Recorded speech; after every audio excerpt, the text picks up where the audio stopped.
Wow, sarap naman. Alright mga gar, for today's video, syempre magluluto tayo ng ating ulam pananghalian. Mga gar, ang masarap na ulam natin ngayon, masarap na may sabaw mga gar.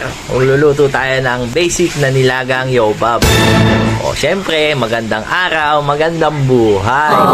Tara, samahan nyo magluto ng simple pero masarap na nilagang yobab. Alright mga gar, papakita ko sa inyo yung sangkap at sabayan nyo ako magluto. Alright, let's go. Baguio beans, syempre pang nilaga yan. Tapos ito ang ating potato fries. Alright, masarap yan pag malambot. Syempre, hindi mawawala ang repolyo, cabbage, sambuyan mga kaka. Healthy ang ating pagkain.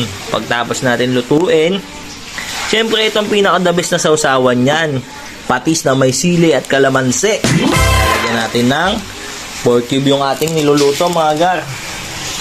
Ito yung ating yobab. Wow! Napakabisa. Kumukulo. Napakabisa ho. Ayan, ihintayin natin yan lumambot. Tapos ilalagay natin yung gulay para hindi ma-overcook.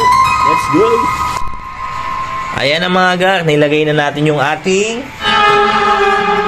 pork cube para malasa. Ayun o, natunaw na siya agad. Ang bilis. Masarap ang ulam natin ngayon mga gar, nilagang yobab. Kayo mga gar, ano bang ulam nyo for today's tanghalian? Comment nyo naman. Alright? Alright mga gar, lagay na natin yung ating potato kasi malambot na yung ating yobab. Ayan. Napakasarap naman. Sabay na natin yung ating to. Konti lang naman oh. Ating Baguio beans. Alright.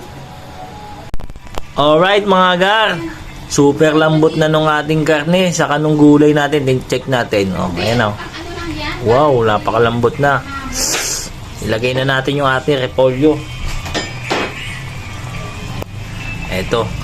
Nice one! Woohoo! Cook lang natin siya mga 3 minutes. Okay na yan. Patayin na natin yung ating apoy. Alright? Alright mga gar, naluto na natin yung ating nilagang yobab. Pagod. Inatid ko si Ate Chantal sa kanyang school. Almost 1 no? Kakain na tayo mga gar. Tara! Kumain na rin kayo ng inyong mga tanghalian. Let's go!